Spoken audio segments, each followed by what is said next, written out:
Hello, welcome to episode 7 of Caught on the Web. Today I'm joined by my co-host Adam. Hello. Taylor. Hello. And Dalek. Hello. What a successful introduction. What are we going to be talking about today, Chris? We're going to be talking about how the US Army stopped TikTok and, other tech-related news, like Hong Kong and mainland China gamers clash on GTA 5. Would you believe that's news? I wouldn't, but hey, it is, so we'll soldier on. The war has got hot just on GTA 5. But I guess it's better that Hong Kong people are being beaten up virtually instead of in the real life. It's one way to look at it, I suppose. Yeah, you got to say there's always a silver lining. Yeah. Like, they're still being beaten up in real life, but At least some of them are only getting beaten up online. now it's happening on all planes of existence, though. We'll fight them on the beaches and we'll fight them on GTA. I mean, it really is like an interesting situation, is it? What would happen if World War III happens to the online community like GTA 5? Like, imagine if we go to war with Iran. Would this just become like a massive issue on like GTA 5, like between Americans and Iranians? I mean, I'd rather that than a real war. I'd be happy to play my part in that war. I can't get drafted because of the diabetes. Word up. But yeah, I mean, virtual wars. Perhaps it's the way of the future. So technically, it's a peaceful resolution, right? hey man, let's all the gamers across the world are going to be like, my time to shine. Gamers rise up, Adam. Yeah, that's right. Gamers rise up. 360 no scope. This is how South Korea gained their dominance in the world. Yeah, unfortunately, I don't think wars be played out over RTS games though. So, You'd think that'd be the most apt war to fight out over. maybe. Surely there's nothing like a good Counter-Strike source match though to settle things. I guess so. Maybe it would have to be set over 16 games. It'd be sort of like an Olympics of games where they fight each other one game at a time and they work out on points. So you sort of start with the GTA 5, then move on to the CS GO, then move on to Rocket League, and then the final games like Tetris, and you just see them go crazy. It's like, whoo. Yeah. Did you see that? Yeah, that's so perfect. How will they go? They'll go crazy and do what, Chris? Did you see that Reddit video a month ago where it was from some sort of Tetris tournaments? These were two pros, and literally the first minute of the video, they both do the exact same moves. What? Because they're just used to doing it from muscle memory, are they? Just yeah. So it's like they know what the best positions are, and they both just do the same thing for a whole entire minute. It's like they've put down 70 or 80 pieces at this point. Wow. damn. I suppose when you're forced to play games for 16 hours a day, you kind of just do it without thinking. So yeah, practice makes perfect, as they say. That's Indeed. Right. And we're about 5 minutes into the podcast, and we haven't discussed anything about the article, but I'm sure that can change. Yeah, I think the article basically says that people from Hong Kong and mainland China are now clashing on the game because they figured out that they can dress like the protesters in it with the yellow helmets and stuff and the gas mask. So they've kind of gone, oh, well, let's get some more publicity here by going to Los Santos instead of somewhere in Hong Kong. So it's, as you said, I suppose it's a sign of the times rather than more of a statement rather than obviously trying to settle anything because it's a game for Christ's sake. But oh, absolutely. If this were happened 10 years ago, this would be done on Second World. Or was it Second Life? Second Life. Yeah. Second Life. No, it'll be done in a RuneScape wilderness. So just Habbo Hotel. Pools closed. Yep, all that.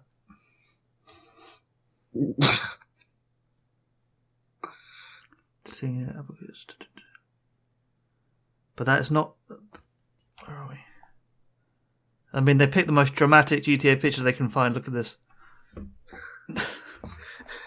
That is pretty dramatic. Cop car on fire and a Molotov mid-flight. Is that a person? Yes. Shit. Bit gnarly. Bit gnarly, yeah. But you know what Rockstar's like? They're probably just going to start trolling with this and release like the protester pack, and then just like come out with all sorts of, Yeah. No, they need to remove it, man. Why? They need to remove it because they'll probably get. They get banned in China now. Yeah, either that or they're getting money for it. From like 2 cents or something. Come again? We like how the joke is every like company is being paid in some way by China. Oh, I mean, Rockstar Games, the gaming company behind GTA 5, did not immediately respond to requests for comment. Yeah, no shit, did they not comment? Yeah, I mean, how are you meant to respond to that? Like, yeah, so we've seen that some people are sort of reenacting the protests on your game. What do you have to say about this? If this was Blizzard, all 300 people would just get instantly banned, and they were like, we did it because we didn't respond quick enough. Yeah, they come out with some apology video. This has got a bit annoying though, for like Rockstar, because Rockstar obviously has absolutely no penny in like the Hong Kong like riots and China and the protests and all that. Yeah, because people are doing stuff in their video game, they're having like journalists call them up and being like, "Oh yeah, so what's your position on the Hong Kong protest?" And they're just like, "We don't have a position." It's like, "Please stop calling us." It's like, we don't really want to piss anyone off. We just make video games. Yeah, it is a bit awkward. It's like, what are you meant to say to that? You have to feel bad for anyone who's on like the receiving end of those questions. It's just like, yeah, like GTA haven't gone out of their way to like, it's not like GTA was like, "Oh, let's add a Hong Kong protester pack." They released a pack that just has clothing that's similar to what the Hong Kong protesters are wearing, and now they're being like asked, "Oh, are you pro Hong Kong?" And the only answer they can really have is, "No, we're pro money." That's it, isn't it? That's purely it. It's like, please don't bring us up into this debate. We're a video game company, not a politics company. Yeah. On a separate note, I suppose in some senses it is rather, in a way, it's quite malicious. Like if you think about it, because there are people who have chosen. There are people who have chosen their sides. Like you've obviously got the protesters, but then you actually have people from the mainland that are, dressing up as riot police and going out of their way to counter these people. So in that respect, I suppose it's a little bit scary in some ways because they are playing out a divide. You've had that in like loads of games, though, haven't you? For ages, you've had like China #1, no Tibet #1. Yeah, but you've never. I'm not sure if it's ever really been based off of or been in the heat of a moment like this one. China #1's always been a joke, but like this is a little bit. This is taking a step up, I think. This is just sort of this is China v China, so like, I suppose it'll be no different as. Gotta be careful what I say here, but it'll be no different as of joining a Counter-Strike server with a bunch of Iranians nowadays, right? So the sort of shit talk that would go on there. Give it 5 years, and this would be England, Scotland. Yeah. Odd.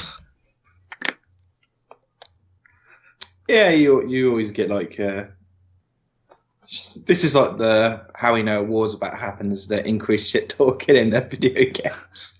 It's gonna be the new barometer of how hostile two countries are to each other. What did the server say? Okay, how many people are going to the Los Santos customs? Okay, get ready for war.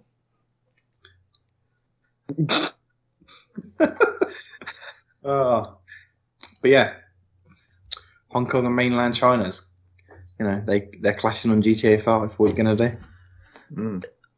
Are they still doing it? Do we know, or are they like? Because this was last month, wasn't it? This sort of it probably sticks around for a while. But obviously, it probably isn't as much as it was on the 23rd of December, because, old article and stuff. But it's that Christmas period. It sends the Chinese mental. why is that then? I don't know. It's just how it is. The Chinese are very religious, aren't they? You're digging it hole. They're probably not. No. I don't really know what I'm on about, to be honest. Really? They had the Taiping rebellion at one point, didn't they? That killed like close to 70 million people, and that rebellion started because a Chinese person believed his brother was Jesus Christ. Next thing you know, 70 million people are dead. Jesus. Yeah, it's like the most deadly. I think it's pretty much like the most deadly war in history. What was it called? The Taiping rebellion. Okay, I didn't know about that, but I'll probably won't go into it now. But yeah, gamers have been able to play. So there's not really anything else we can sort of talk about with this, really. There's not. This is very. Well, it's not very open ended, is it? It is. It's like it's a bit of a crack to have a look at, but like slow news day. Slow news day. That's right. That's going to be the title of this podcast, by the way. Slow News Week. Speaking of talking about incoming war, the US Army now has banned TikTok. Oh God, okay. Expecting that. So yeah, basically the headline is the Army bans TikTok, basically trying to protect themselves from China and not trusting it, really. That's pretty much it. There's not a lot of substance again to this article, but it would be a good thing to talk about, because I myself am addicted to TikTok. Taylor, I know you've been TikToking away, but I've tried it. It's not bad, I will say that. It's taken over, man. It's like ultimate dopamine rush. Just does like TikTok advertise GPS data or something? Is this due to like geocaching or? No, but I think it's Chinese owned. I don't think it's government owned, but I think it's just companies. No, it is Chinese. Yeah, companies within China own TikTok, and it's kind of that. Oh, so this is basically just the equivalency of the US banning like Huawei. Yeah, exactly. Apart from basically a little bit more reason with Huawei, but yeah, similar thread. Yeah. But the way I see it, make a good app, and does it matter where people are from who make it, and like where it's based? Yeah, I mean that's the thing. I mean, it's difficult because fair enough, you're doing it for security reasons and all the rest of it, because the army. That's fair enough, but I suppose it depends. How far are you going to kind of tarnish everyone with the same brush, as it were? And if you do find, some form of, I guess, genuine reason as to it being a security concern in other scenarios, then so be it. But yeah, it is kind of sad that, I guess, it's kind of an exception in this case because, it's the army is supposed to be more secure as it is anyway. But then you've got, hardware that's made in China amongst tons of other things. So, yeah, that sums it up really. Yeah, they're basically. I don't. Go on. Sorry, I wouldn't say I necessarily disagree with the decision to ban it because, I think it goes beyond it just being like Chinese owned. Like it does say on the article, there was a similar sounding app called Tutok, which was an alleged spy app from the UAE. So, I suppose it's one of those cases where you say it's you can never be too careful. Not only that, like I have seen like a lot of soldiers on TikTok. Like before all of this happened, like since TikTok released, it's like for some reason it's had like a very big like grasp from a lot of military men and women. I don't really know why, but because they got a lot of free time and probably because they're sat on base, bored out of their mind. Yeah. So they decide to, I don't know, dance. So, but yeah, I mean, it's not Joining so the much. US military is basically I mean- just the Billy Elliot storyline. It is exactly like they're just all misunderstood. But no, real talk. I don't think it's just because of it being a spy app, but you know, it is the identities of soldiers ultimately, and you know, you don't really know who or when or what will could take advantage of something like that. And I mean, with how things are nowadays, like it really wouldn't surprise me if someone found a way to use that like maliciously. So I think it's not a bad choice. I Yeah. mean, it might be. Maybe it's a little bit. I mean, it was before all of this drama kicked off, really, wasn't it? So, Yeah, so I this- suppose in some ways it's well timed. So this is. I I don't would think. have thought it probably had something to do with like geocaching. Like, it's kind of like how. Can you remember when they kept killing like ISIS members because ISIS members kept making Facebook posts that had like where they were detailed on it? Yeah, So they're the just US Army was just like, oh, I guess we know where we're bombing this weekend. basically they're like, yeah, look at this fucking moron on Twitter. Guess what? We found your training camp now, mate. It's like, yeah. So that's what I mean. Like that's a prime example, but in the from a different perspective, I suppose. Yeah, I don't Yeah, it's think just- this. Imagine if like I don't think this is a reactionary thing. I don't think it's like, oh, they've done this, so we're going to now ban TikTok. This is just, hey, look, the information that they potentially have is based in China, so probably not necessary for the army's data to be there. So let's just ban it. I think that's more of the angle rather than big scary China. Yeah, that's right. Just imagine if like the US got into like another war zone, you know. For example, let's just say like Iran. Oh And god. It's not going to be like it's not a very good position to be in if basically like China could turn around over Iran and basically say, oh, by the way, here's all like the geodata of where all the US bases are. So have with that what you do, you know. This is You gotta where start giving this them is ideas, Chris. yeah, this is where all the TikTok geocache data says all the soldiers are located. That's a scary thought, but I suppose it's not like in today's age. It's not really too far fetched, is it? Like it is. All of the geolocations and stuff is going to be. Yeah, well, as I That- said, it happened with ISIS. Like, you had ISIS people posting like Facebook and Twitter posts, and it was basically like, yeah, you've just given out your location. Yeah, you'd think someone who's like determined and someone in that sort of organisation, you wouldn't think that they'd be going around like making Facebook and Twitter posts, would you? Like realistically, I don't know. Yeah. They're going to do, aren't they? Because like the average soldier isn't like fucking. no, not soldiers. I mean, in like terrorist groups and things. Like, if you're trying to keep yourself, Oh, but they have to, though, don't they? 'Cause you know, you say they're trying to keep themselves hidden. They're also trying to run a advertised campaign. yeah, And running very with messed the up amount- business. With the amount of homegrown terrorists in Europe at the moment, it's a very successful advertising campaign. Fair enough. I can't really argue with that because obviously we've even had a few cases of our own in the UK, haven't we? Where we've had Yeah.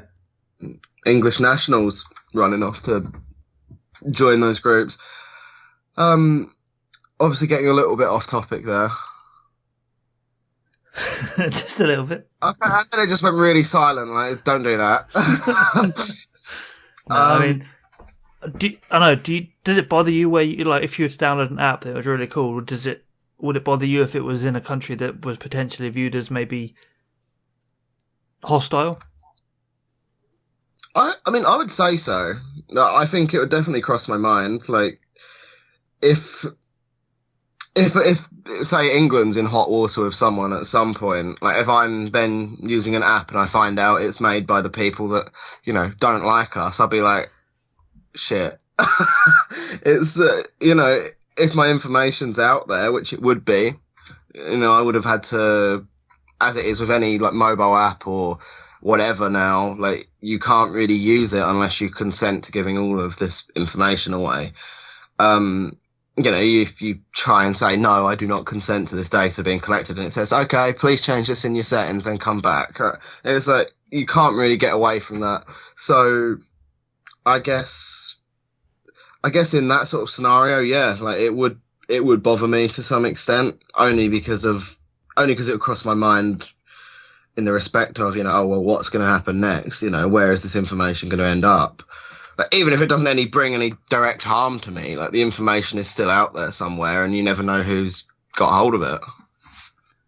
Yeah, but I suppose like you use apps that are American based, and for quite a few countries, America is looked at in quite a negative light. So I suppose it's yin and yang, really. It kind of, your data is always going to be vulnerable in some regard. Well, it'll always be volatile. That's right. It's we get more and more data leaks, and all it takes is everything now. Yeah, all it takes is some database to get hacked, and then look, there's Telemann.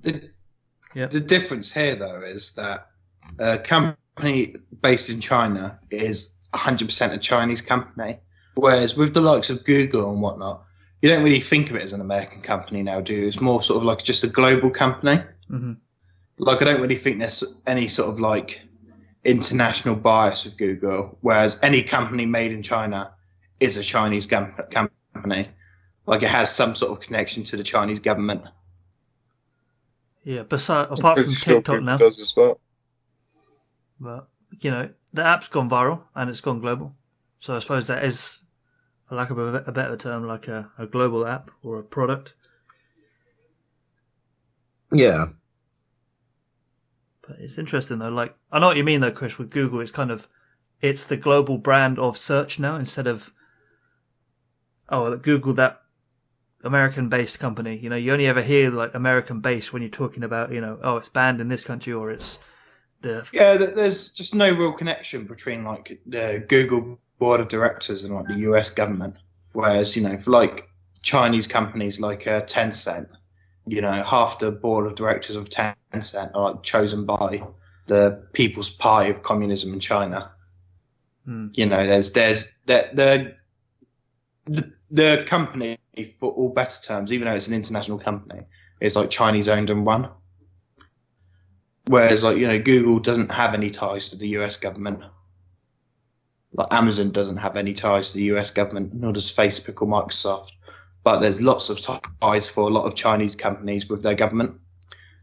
Yeah, true. Tencent is basically just the technological branch of the Chinese government. Same with Huawei. It's basically the Chinese branch of the Chinese government. Who's Tencent, or whoever you're saying? Tencent's the one that owns all like the media companies and whatnot. Oh, okay. Like they own a bunch of video games as well, but like they own a bunch of media companies. Isn't TikTok owned by Tencent? I thought that's why I mentioned it. Discord is owned by Tencent as well, I believe. Is that right? Oh, they could be. Yeah, they own a lot of companies. Basically, they have a lot of. Yes, it is owned by. It's funded by Tencent. Yeah. So they basically own it. And you're spelling They also just Tencent, like. Tencent. Oh, yeah, okay. All one word. Yeah. Damn, I didn't even know. I've never even seen that name before. So. Yeah, it's like the biggest company in the world, like one of them. Damn. Tencent. They own so many businesses. I couldn't name them all. Really? They own. Yeah, they're huge, man. They own. Shit. I didn't know that they were huge. I knew that they were quite big. I didn't think they owned like several companies though. Yeah, they own like Epic Games. They have what a shock. Blizzard as well, and they also Blizzard. Oh yeah, they own a certain portion of Blizzard. Yeah. Jesus. And they also publish American films to the Chinese market, so they have practically every form of entertainment you can think of. They have some form of hand in it. Yeah, they're 5% of Paradox games. And also has a majority of a company that runs Clash of Clans as well. So it's like... Wow. They also have a majority stake in Mini Clips. Mini Clips? Every school kid played that as a child. Yeah, exactly. Who didn't... 8-Ball Pool, Yes, mate. I was still playing that until like the day it got shut down. They own Riot Games, League of Legends. They own League of Legends. Yeah. I'm just reading here. Where is it? 11.5% of PUBG. Yeah. They've 10% investment in Spotify. Apparently, Spotify basically did a sub for sub with them. They agreed to swap a 10% stake and invested in each other's businesses. Well, they really do have a hand in everything. That's quite, in a way, quite scary. I didn't know about even half of these. Yeah, I mean I think that's by design as well. Like you don't. Let me rephrase that. It's not like they're trying to be hidden, but the whole point is they own the companies and they don't change them, but they still they earn the money from them type thing, so they have the control. But if you start, for example, if let's say the Blizzard launcher all of a sudden had like proudly brought to you by Tencent, people might start to be like, oh, who's Tencent, and look into it and then see all the news articles and form their own opinions that might not be positive. So maybe that's probably why they're maybe keeping the distance a little bit, but not at the same time. Yeah. I don't know. What do you reckon? There's a video made by the YouTuber Glink, and he basically made a video basically describing this exact kind of topic, as it were, and he goes into quite a bit of detail about it. Highly recommended. What in summary? What's the biggest kind of things to worry about, or reasons why this is happening, or is there a problem? Well, I suppose the issue is that if you ever, it's a bit like Monopoly in essence. If you have one big company that has a hand in almost every form of media, entertainment, which practically, I guess to a degree, controls the world. Because it's our culture and what we say and what we do and what we find entertaining or funny, that's to some degree or one way or another has control by this one company. And if someone in this company doesn't like it, or they don't find this form of entertainment acceptable, or they just don't like it for whatever reason, they can just kind of push it under the rug, and that's your culture around the world being changed from one company in one place. So you think it's like an influence thing? I would say so. Yeah, it's definitely an influence thing. This is why they don't buy companies whole. If you look through the company list, they own loads of companies just at 5%, because that's what they need to be a majority, sort of like a major stakeholder. They don't. They have a say in the decisions and so on. Yeah, they just buy 5% into it. That gives you enough to be able to pick your own member of the board of directors. That gives you enough to find out all the information about the company. You then move on to the next, buy 5% of that. I mean, I can't knock it. It's a very strong business tactic. I mean, look at them. They, like you said, they got a hand in everything now. Like, whatever they're doing it right. Doing it right, Ali. Okay, so I mean, would I be right in saying time to move on, because it went awfully quiet there? Sure. Well, okay. I'll take the segue if you don't mind. Go for it. So, staying on topic of China, a Chinese hacker group has been caught bypassing two-factor authentication. Well, and that is very scary, massive, in my opinion. That is big, because do you remember the times where everyone said, "Oh yeah, two-factor authentication, no one can get past it." And, well, they have. Oh, man, it's insane. Like, and it's a state-sponsored group as well, APT20. So that is it's state-sponsored, which is also worrying. But yeah, two-factor authentication, like the fact that people found a way to get past that, like, I mean, where do you even go from there? Three-factor authentication, like what's how far do you want to take this? Like, what is the next big step in upping your security if there's now actually a way to get through that. For now, anyway. Like they might find a way of fixing that, but this was only the end of last month that this was achieved, right a couple of days before Christmas. Thoughts, anyone?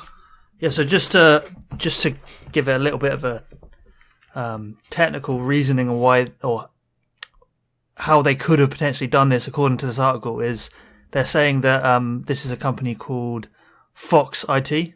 So I'm assuming they're like an American researcher group. I'm just going to go on the American because it's Fox and 2 and 2 together and all that. But no, basically they're saying that a certificate provider database was hacked, allowing them to use that to generate quote unquote valid ones, one-time codes that allowed access to bypass the certain range of two-factor at will, which, it basically means that they stole the keys that allows the encryption or the authentication to work correctly. And that's how they haven't cracked the encryption. They've just basically owned the door now. Exactly. So like the token that was passed over, they were the ones that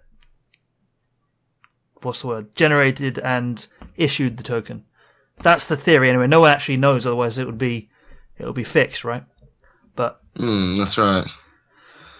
I mean that's just two-factor authentication being hacked, though. You've got to remember, it's in its name, two-factor, right? So it still has passwords. So they've only managed to figure out how to hack two-factor. So when you let's take Office 365 for example. If you're logging into your account, you do adam@asproductions.nz. You put and then when you do that, it actually goes to the password field. You type your password in. It then says please authenticate.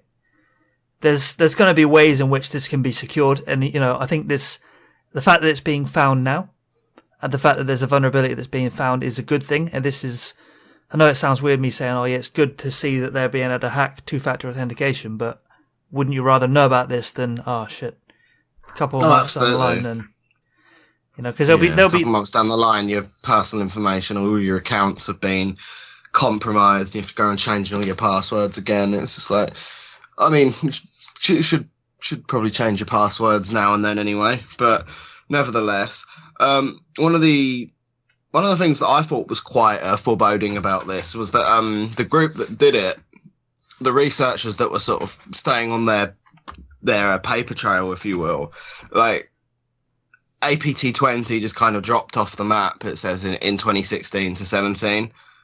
Like they just changed their mode of operation, and the researchers just lost them. Simple as that. And then they break back in saying, "Guess what, guys? We've nailed this now." So, and I mean, it's not. This isn't like the worst of what they've done either. Like I said, they're state funded, and they've. The article even says they've They've targeted things like aviation, healthcare, finance, insurance, energy. So they have like tried their hand at like a lot of different areas. So, I mean, it's a hacker group. You can't deny that they're without a doubt like very good at what they do, I'm sure. But this is something, once again, I'm just coming back to what I said, this is sort of something that no one really expected to happen, I don't think. Like, no one really...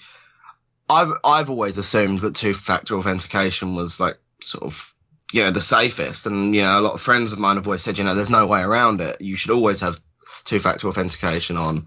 But if, like you said, it's good to know that it's been done, at least then we can prepare. But at the same time, it makes you wonder, like, even if we do make the changes, is there ever really going to be a truly secure way of doing things? Like, I don't think so. I don't think there is such a thing as the perfect security or anything like that.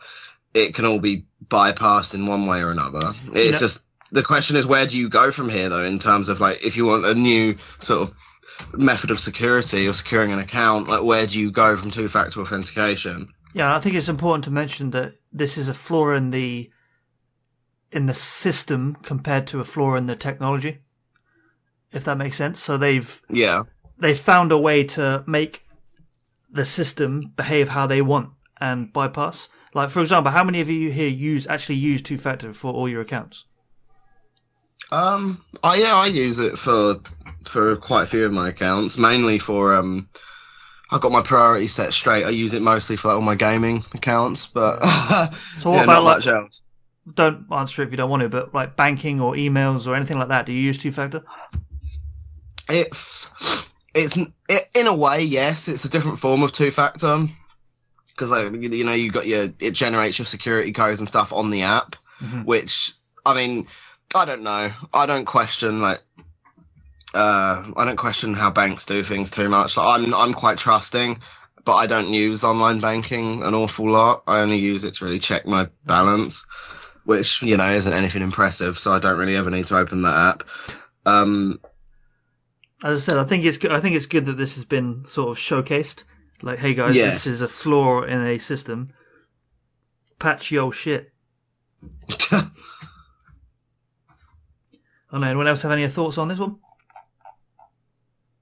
Yeah, it's just as you said, the two-factor technology still works. Like they haven't hacked that; they've just hacked They've just hacked how it's done, basically. So this is the sort of thing that's probably going to be fixed. It probably already has been fixed since this news article and podcast has came out.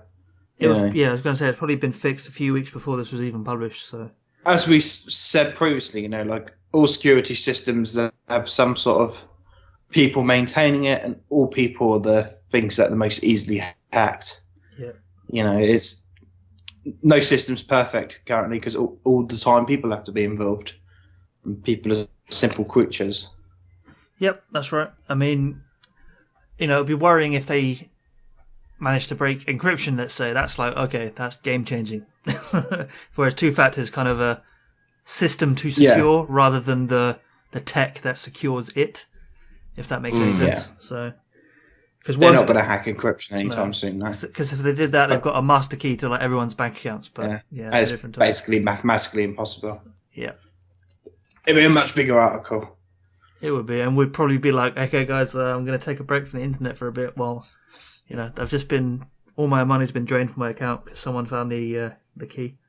So, yeah, I think this one's running a bit dry, so we'll move on to the next one, shall we? Sure. Okay, we'll move on to a interesting one that I've found here, which is the elderly in Japan are using exoskeletons to delay retirement. Oh, Jesus. Yeah, say no more. Wow. The future is now. This is probably the most, we've had a series of fairly negative articles on this show, but this is probably one of the most depressing ones there has been. It's kind of like, really? This is where we've got to? We want to put elderly people want to be using exoskeletons to continue to have to work. I mean, it is rough. It's like, even one of the first lines of the article, it's like, older folks in Japan are now using exoskeletons to help them do their jobs as they spend more of their lives in the workforce. Like, how miserable is that? God. It's age 65 and up, is it? Is that right? Japan does have one of the oldest populations in the world. Like, this is it. Like, Japan's got the issue where they don't have enough young people, so they don't have enough tax base to pay the retirement funds of the old people. So this is basically what the Western world's going to look like in about 20 years, but Japan's there now. As the birth rate gets lower and lower and lower, I think the birth rate in our country now is like 1.42%. The only reason that the UK has a positive population is because of immigration. Japan's been like very negative immigration for a long time. So Japan doesn't have the increase in population. They're currently going through a decrease in population. And because of that, the younger age tax base is not enough to fulfill the retirement. If the average birth rate is like 1.4 children, that means for every 2 parents, you've got a negative thing. So they have to earn enough for 2 people to be able to pay enough tax for 2 people to get 2 people for retirement. I think isn't that number Sorry, what did you say the average child per household was there? It's like 1.42 or something like that. Right, because I know that I'm pretty sure that if say a couple was to have only one child, that actually contributes negatively to population. In the long run, that actually causes a decline rather than an increase.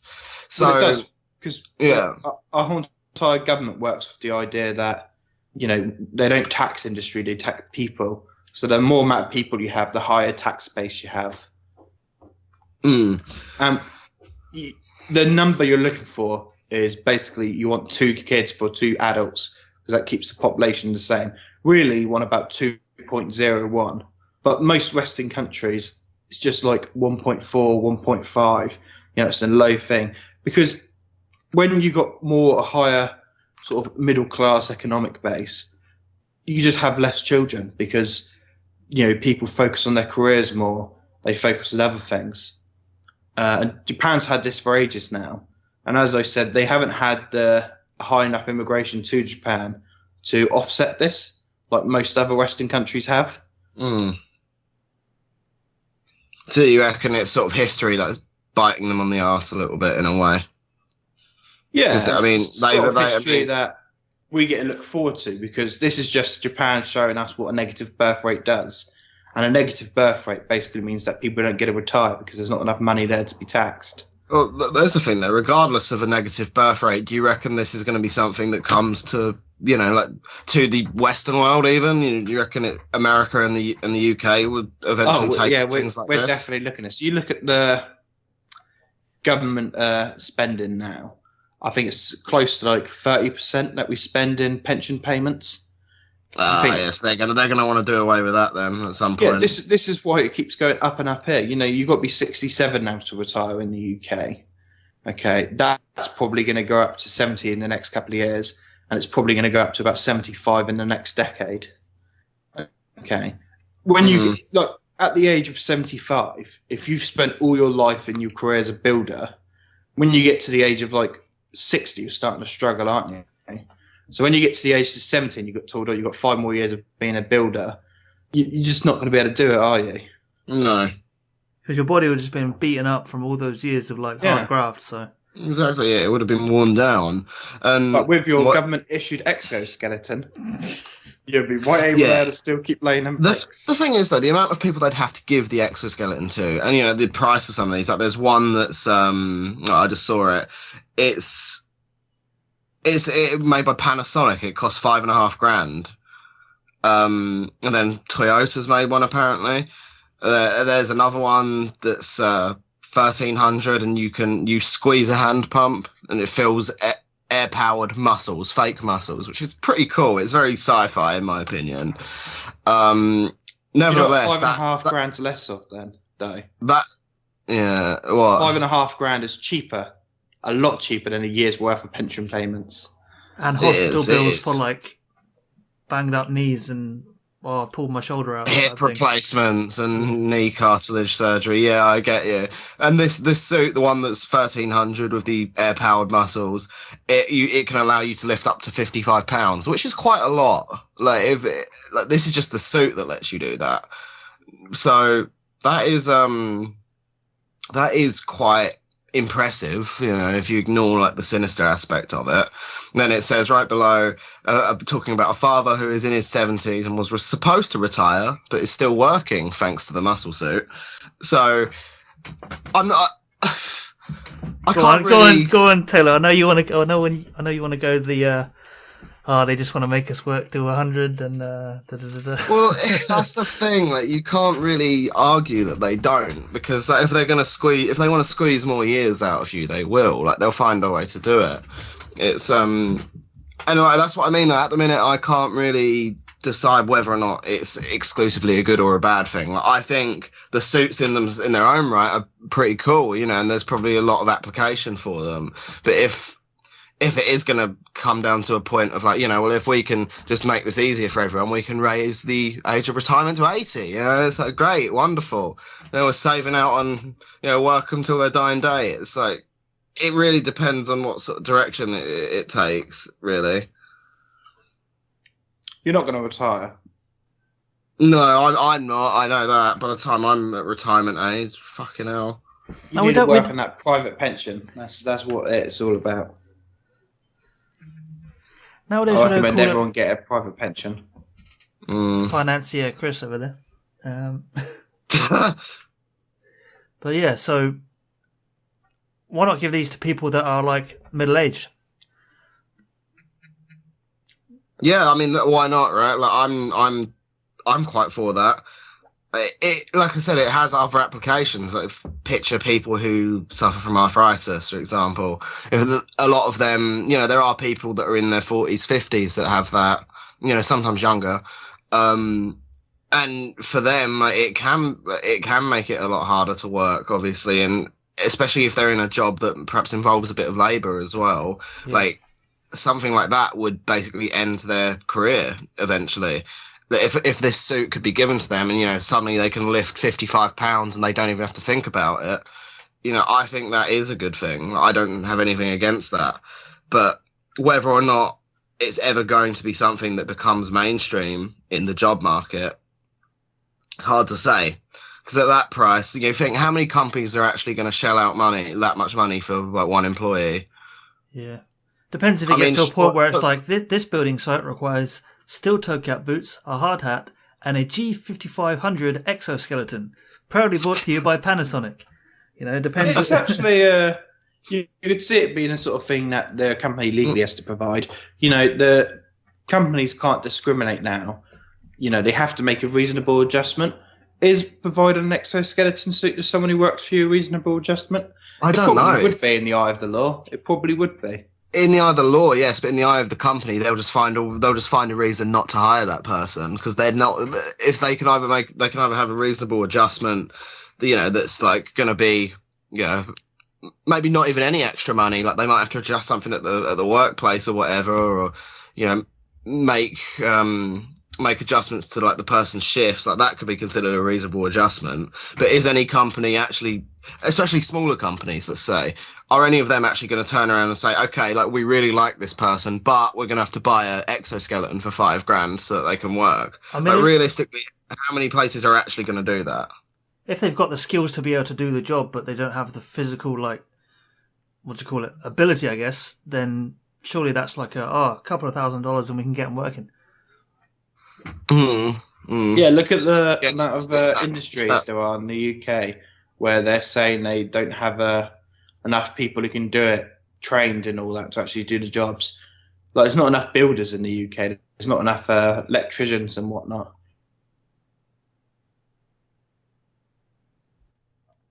No, you cut out there. What did you say? I'll just say, look at the amount of people, amount of industries in the UK that are suffering because there's not enough people trained to do the job, like builders, electricians. That is true. On the same note, though, like obviously there is still the whole talk of the technological revolution, I guess, or where a lot of jobs are beginning, or in the future, a lot of those jobs that you just mentioned will actually start to be served by robots only. Like at that point. Like that is the theory, isn't it? Like in a lot of these, I won't say that jobs, not the jobs you named in particular. I'm not saying they're like lower skill or skillless or whatever, but obviously a lot of talk is some of the lower skilled jobs or just jobs in labor jobs, for example. Like there is talk that eventually robots will be able to automate that process on its own. There'll be some of the last jobs to go, though. They will be. Do you really think? No, there's the thing, though. Like, the discussion is, like, it's going to be those jobs that get hit hardest the first. And eventually, it will even be the higher-end jobs. Like, eventually, once we have, for example, AI, which can program other AI, that is another discussion that's been had. Like, once we have that, there's going to be less need for certain programmers. So in some way it affects us all. But that's what I mean. Like, let's say in the far away future, or maybe not even that far away, all of that has happened. Like, it makes you wonder: is the exoskeleton like a gimmick in that respect, and is it going to be used for something else? Like, I mean, it's an exoskeleton, and it can enhance almost how much strength you have in some respects. Like, what other uses are we going to see from these suits? Like, what sort of developments are we going to see? Like, do you reckon now that we actually have working exoskeletons, like, do you think that maybe the thought of, say, super soldiers isn't actually such a far-fetched thing anymore? Implying they're not already doing that. Yeah, there you go. But I think, just touching on what you said about, because you quickly jumped from, aren't we going to get to an age where it's just going to be robots and AI and all that stuff? I think these exoskeleton type technologies are very much a transitional tech rather than the end goal. This is kind of keeping a aging workforce going, or keeping people with an injury or something like that, keeping them working and able to do certain things. I think what you said about robots maybe replacing in the future will come, but it will come at a way slower rate than what people are prepared for, I think. And I think you're right, Chris, when you say that like the building site or the labor intensive jobs will be some of the last to go, because you can't afford to get those wrong. And the technology will have to be massively tried and tested very gradually by a massive amount of people before, like, moving. I don't know, I'm just trying to think, like, let's say diggers, for example, if they're controlled by robots and it goes wrong, you start digging up a whole street by mistake, you're talking about tons of mechanical equipment here rather than just a 3D printer. That's all. That is very true. But I mean, if those are going to be the last jobs to go, what will be the first jobs? It'd be like administrative assistants. Software is much easier to make than what mechanics is. So it'd be like admin assistants. It's like how there's been a massive cut of lawyers in recent years, and it's because the most intensive job for lawyers was discovery, which was just reading through hundreds and hundreds and hundreds of documents. Now they just scan that through an AI, and it just picks up the best part. Most law firms now need half of the lawyers they have, because the discovery process just isn't that big of a deal. And you'll get the same for admin assistants and all that. It's much easier to make software than it is a robot, isn't it? As we keep saying about this robot revolution, in the 60s and 70s, they actually thought it was going to be physical robots, but really it's just going to be numbers ticking on a computer. Yeah, agreed. Yeah. Coming back to something you said, Adam, about, you're keeping a workforce going. I mean, on a similar note, let's say there is someone who, let's say they have an injury at work, and in any other case, they wouldn't be able to continue working. Like, they'd have to go and find, either an easier job, or they'd have to go on disability allowance, whatever it may be. Mm-hmm. I mean, let's not forget, despite that, this person, what these people that are having their work life, they're having it extended. But some of these people that do go through these injuries or illnesses, there might be someone who's going through, as dark as it is, let's say there's someone going through cancer as well. This person's going to get up every morning. They might feel like absolute shit. They can't get out of bed. But the company says, but we've bought you this lovely exoskeleton. You haven't got a reason not to be here. You can do this. We've made it so. Is that really? Do you really think that's right? But I don't disagree. I don't disagree. If, say, there is someone who's at retirement age, but they want to continue working and they're struggling, fine. But is it something that could actually play at a disadvantage to just the common people, especially if you think, shit, I'm ill and I've been struggling with this for a long time. I need time off, and they say, well, no, you don't need time off because you got this. Why would you need time off? I'd like to think that the regulators and the people who actually make these policies and employment laws and stuff will be a bit more compassionate than that. But maybe there'll be a middle ground, perhaps. Maybe, but even now, compassion isn't really a thing in the business world. No, but there is such thing as employment law. Right? It isn't. There is employment law, yeah, but it's once you get into a job, I don't. It depends. If you're in a smaller company, yes, but I don't believe in compassion in larger companies. Personally, I don't. Yeah, HR.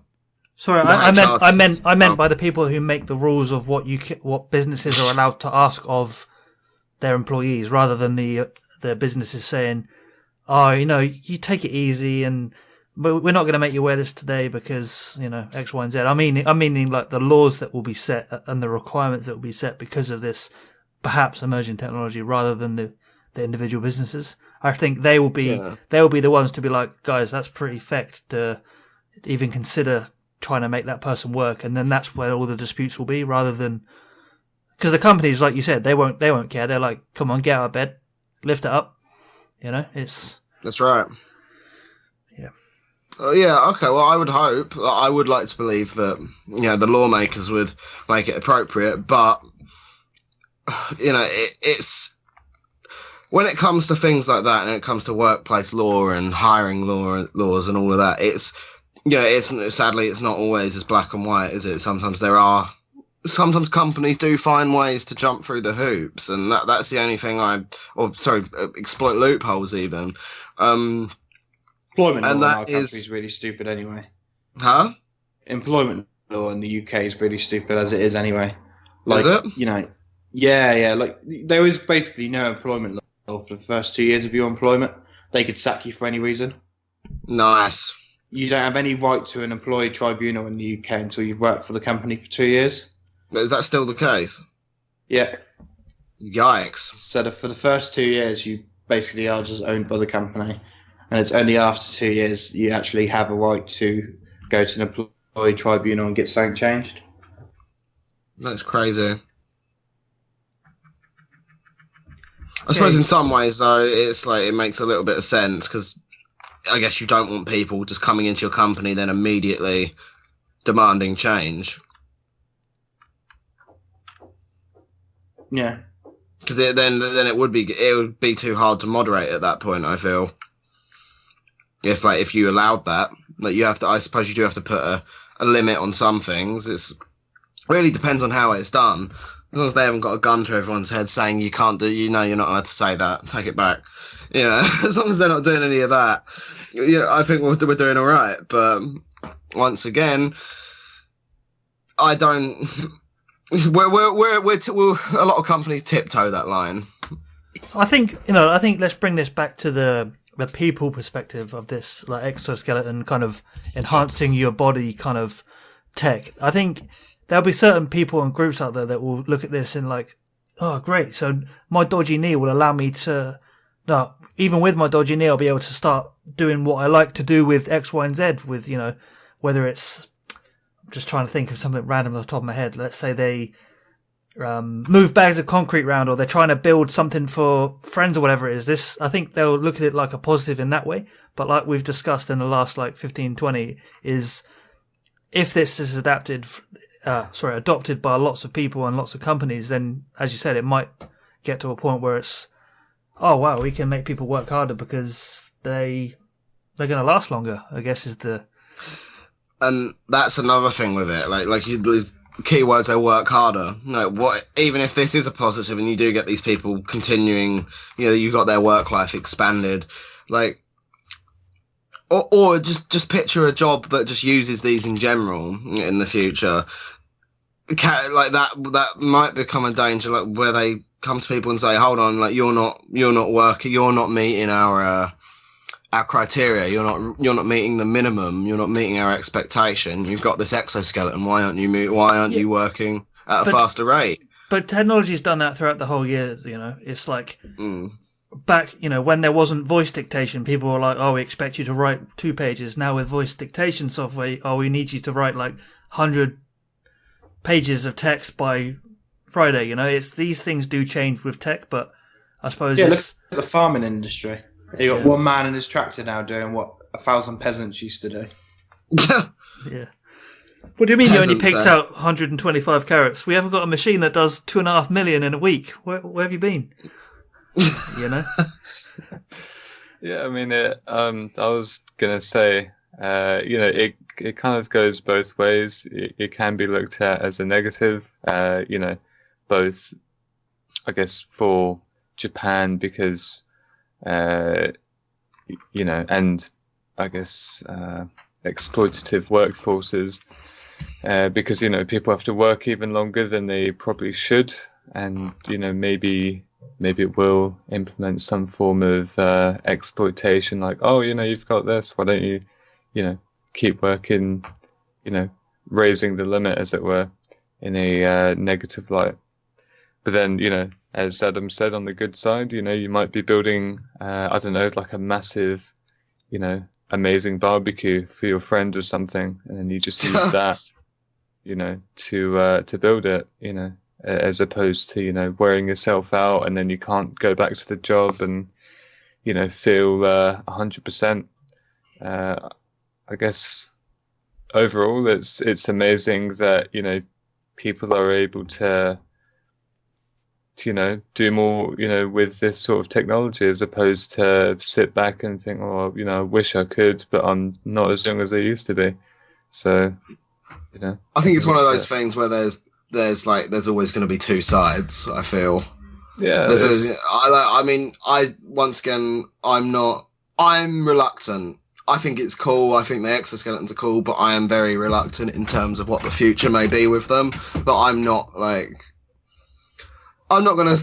like sign my soul away on it, I see it more as a positive than a negative, and I think that with the discussion. Oh, me too. But it's just like, sorry, I'm not trying to cut you off. I see it as a positive. It's just like I'm not going to ignore the potential harm that could come from it. Oh, of course, yeah, absolutely. But it's the potential harm you're stating is just people working. People should work. Yeah, but where do we draw the line? How long should they work for? Do we want them to work till 75, 80, 85, 90? If people haven't got a pension, they should work to as long as they can. No one has a right to retire. They want to. They shouldn't feel like they're being forced into that position, though. Well, then they should save money so they can retire. Then. Yeah, absolutely. It's not the duty of central government to pay people when they hit a certain age. People should have money saved, or they should be expected to work until they drop. Indeed, but at the same time, there are other things that contribute towards that. Look at temp roles, for example. Some temp jobs, which for some people, there are some people that may not be able to get anything other than temp jobs. Some temp jobs don't contribute towards a pension. They don't. They refuse. They don't need to. The law states they don't have to. People can always start a private pension off their own back, though. Yeah. That also depends on how much money they make. It's all a bit of a cycle. That's where the morals and the clash comes in with this for me. It's not. I don't think it's gonna be. It's gonna be like this. It's going to be like the driverless cars. It's going to take. I think it's going to take professionals a long time to really make appropriate decisions with a lot of this. It's not going to be an overnight thing, without a doubt. Indeed. That's not to say this isn't going to be mainstream. I don't. If it is proven to be successful, and fair enough. I won't. I'm not going to be taken to the streets to protest it, but. Yeah, I'm sort of with you, Chris. For the last, when you've been making your point there, Taylor, you've been saying that this is just going to enable, or basically make people work for longer periods of time. Not longer periods, longer. What's the word? God, I'm really not being able to string sentences together. This one longer than they should. Longer than in their life than they should. But at the same time, I'm sort of with Chris to say if you're able to and you need to, then is that a problem? Well, if you need to, no, not in the slightest. It's I'm not. I don't necessarily care about people doing it if they need to and they want to. At that point, there's not really a question about it. It's more the people who. It's more the people who are in a difficult spot in their life, and it's perhaps the person who hasn't been able to build up their pension, who hasn't been able to afford to make a private pension, or they haven't got much of a pension from all the work they've done. It's more. This is really a solution for them to keep making money. I was going to say isn't this a great thing? Then it's great. I'm not limited by my elbows are worn out, my shoulders are a bit dodgy. Now I can have this tech that's going to be able to make me or allow me to work 10 more years and get some money. 10 years is a bit generous. Like, that's assuming that they're going to. I'm just saying, like for example point.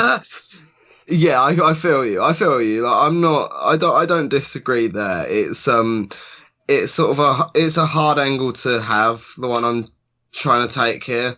Like, it's hard to put it in words. But I don't like assuming that businesses will exploit their employees. But whatever it may be. I think the businesses aren't exploiting their employees in your scenario. The businesses are just getting employees to work. I definitely get what Taylor's trying to say, because, basically you've got a tool, and they're going to use the tool that's very useful to kind of, make people work even further, maybe more than what they're comfortable with. But I think the issue with that statement is that I think the exploitative side of things is much more separate in terms of, because you can say this the exact same thing about computers, right? You've got computers that make tools easier, but then you've still got things like eye strain, RSI, and all these other things at the end of the day. And I think if a company is not being ethical, then either take the legal precautions or leave. The fact, if a company wasn't being ethical in the first place, this new technology coming out isn't going to change that. Yeah, that is true. That's what I'm trying to say. I 100% understand what you're trying to say, but there's only so much you can do to stop things like that. And what quickly kind of back to what Adam was saying in terms of slowly changing things over time, in terms of taking out the jobs for robots and AI and all the rest of it. If life were to become more jobless, as it were, it would have to happen, extremely slowly, very, very slowly over time, because the biggest changes in laws and life and things like that happen very slowly over time without people noticing. And that was a good point that was made. Like, if a company is one to exploit their employees, like, obviously technology isn't going to. It'll change how they do it, but it's not going to. It's not. If it's a company that does it, they're going to do it. It's simple as that. So perhaps it's not so much an issue with the technology, but more an issue of the people who are running things, which is where it all comes back round, which is why things like this are so difficult to sort of discuss, because like there are so many different uses and outcomes and consequences. So because like, I'm not agreeing with anyone in saying that it's like a good thing for those who want to continue work, but it's things like this are very hard to view outside of like a dystopian perspective. Okay, like that's all I'm saying. Like I seem fuck. It sounds great at first, but like, wow, how did I get to this point? Like I'm 75 and now I'm in one of these and I'm doing a heavy labour job when before I was doing this XYZ. It's like I do pray that I won't have to be in that position where I feel like I need to continue past the age of retirement, whatever that may be, by the time I reach that stage. But you can't predict the future, can you? So I suppose this is one of the, because like, for all we know, this might prove to be only a short-term solution. For all we know, like, because if there's different types of suits, there's obviously certain ones are going to be more effective than others. Certain ones will can handle more weight, and then with the better they get, the higher the price goes. So like we can't really say for sure exactly where things will go from here. Like so take warehouse jobs, are warehouse jobs going to invest in exoskeletons for their employees? In my opinion, in the current day, not a chance. In the future, maybe, but how would we know? Like we don't know. You got to remember, as the technology expands, it's going to get cheaper and cheaper and cheaper. It's true. Yeah, And- I mean, And when it gets down to like a couple £100 a suit, you know, if it's a warehouse job, would you pay a couple of £100 a suit if your employees can now lift a box up that they weren't previously able to lift up? that is kind Yeah. of a baller idea, though, isn't it? Like, imagine being in a warehouse job and all of a sudden you just pick up this giant fucking parcel and just hold it above your head, and it just doesn't bother you. That is. And then you're midway through picking up that heavy object, and then the suit fails. It's like, oh, right, nice one. Fails, the box lands on your head and fucking paralyzes you, and then you get millions in workplace comp. Yeah. It's like, I think, all right, I'm starting to see the benefits in this, boys. Come on. I see a civil lawsuit waiting to happen. But that's just, yeah. Right now, I don't think there's we can theorize, but like, I don't think it's. We'll see if it gets mainstream, and at that point, I suppose we'll actually see what changes it brings, including workplace laws. Like I think it was Chris that said that. Like those would be. I think it was. If it wasn't, I'm sorry. It would be. Those would be changed, hopefully, to fit with this. And I don't think the employment laws will be changed. I don't think this will change the employment laws at all. You don't reckon? Well, no, it's not like a big. It's just a piece of a technology, isn't it? This should be viewed the equivalency to a conveyor belt system. You know, it's just an increase in efficiency from technology. There's no major change in employment here. Coming back to that exploitation, like, who was it that mentioned like the employment laws? Me. All right, sorry, it was you, Adam. Like, I mean, do you not think that there should be changes to employment laws if this is something that was to become mainstream in like the job market? No, I think this is what Chris was about to touch on. He was like, correct me if I'm wrong, Chris, but you're basically saying, you know, this is just a more efficient tool that can be used, and as it stands, the employment law will remain the same. Yeah, and until that changes, employment law wasn't changed when the printing press came out. True. This might just be an argument for people to be able to do certain kinds of jobs at a later age. That's all. Is that not an argument that the employment laws may be slightly outdated, though, if they're not changing with the technology? Is that not? Yeah, but why does this? Why does this automatically mean that it is going to make people work later in their lives, though? Because not every job is labour intensive. People we say, you know, some people say, "Fuck it, I'm not going to do that," and like, fair enough, but. Yeah, so I don't know. I think with employment laws, I think if something like this was to enter like a market like that, I think they should be changed. Personally, I don't. It's like gun laws. Like it's like as more and more guns come out across the world, like you got to change the laws. Like you can't use the same laws that you use when you had to fucking hand load a musket. Hold on. Let's maybe steer away from guns for now. Fair enough. Okay, but even that's my point. Like as things change, so should the things that so should the lawmaking. Like it can't remain the same forever. Like it needs to change. Things should change. Like if technology is going to change everything that. What change in employment law do you think would be necessary for this day? Once again, it comes back to the theorized exploitation. Yeah, but Taylor, I don't know how you think there'll be an increase in exploitation in this. On that logic, though, that means that when strong coffee came out, people would be expected to work later because it allows people to be more awake. Now we are truly theorizing now, aren't we? No, but it's the same argument. There's a technology that's come out here that allows people to exert energy and lift heavier things, right? That's the fact. Whereas coffee that came out as a stimulant doesn't mean that it's going to be like, okay, now people are more awake towards the end of the day. That means we can make them do more stuff. That's like a similar theory that that was potentially said to going to be eventually happening. Just because they've got the tools to make people work harder and longer hours doesn't necessarily mean it's going to happen. Is what I'm trying to say.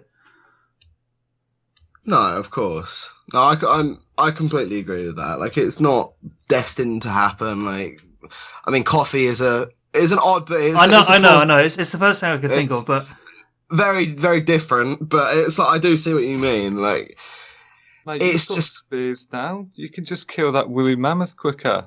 That's like, oh God, it's just so many cases of it, isn't there?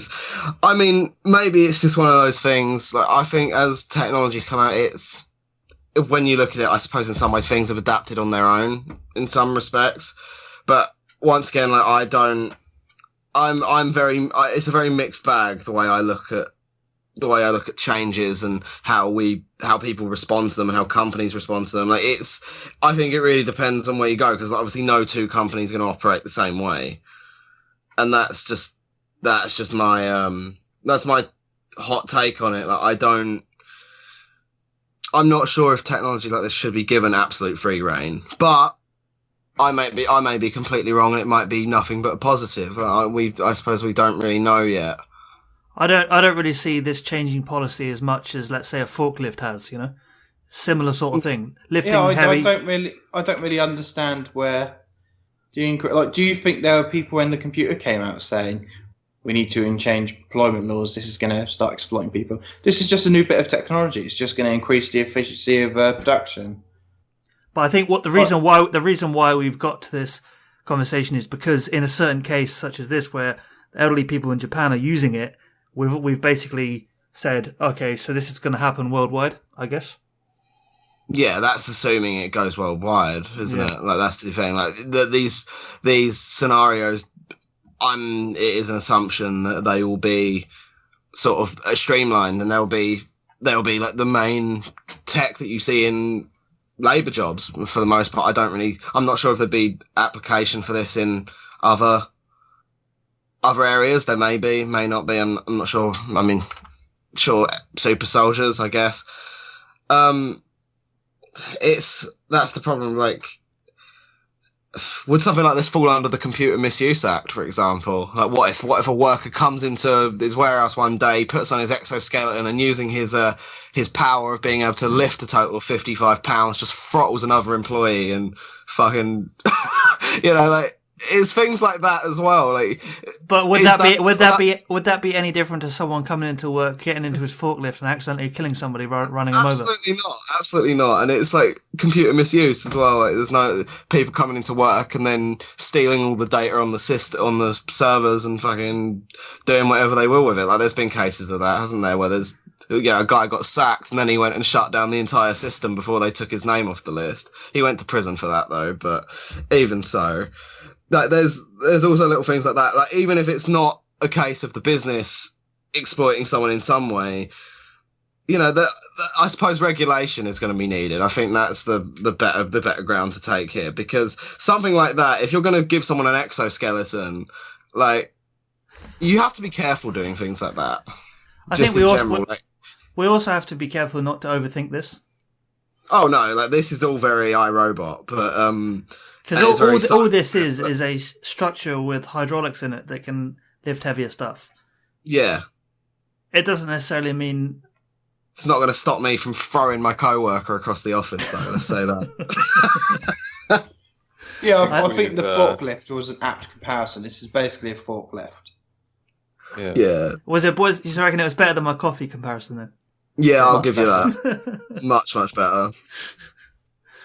Yeah. Okay, I think...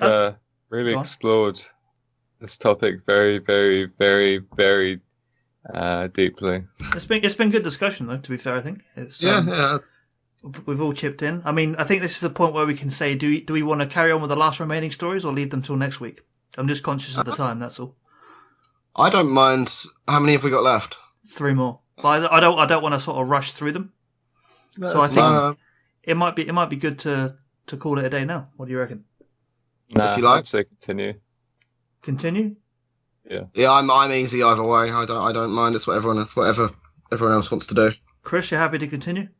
Sure. Cool. All right, we'll move on to the next topic. I'm trying to think of a segue. Exoskeletons, Japan, retirement, super soldiers, ultimate VR gloves. Think of a segue. Can you think of any good one? Speaking of lifting heavy things, let's lift this tab out of here. Oh, come on, you can do better than that. That was, even by my standards, that was awful. I mean, thinking of exploiting the workforce. Okay, guys, Tesla VR gloves. No, Tesla's one, and then Teslasuit, whatever that is. That's a new group, I'm guessing. let's just do away with the segue. Okay.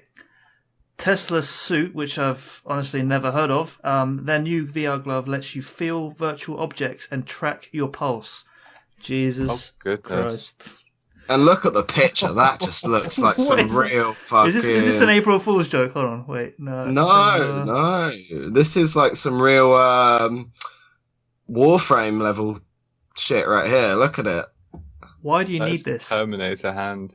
You don't need it, but I suppose if you want to feel fully immersed, there you go. Although, hold on a second, let's just go back a bit. I don't think this is for gaming. Let's just get that out there.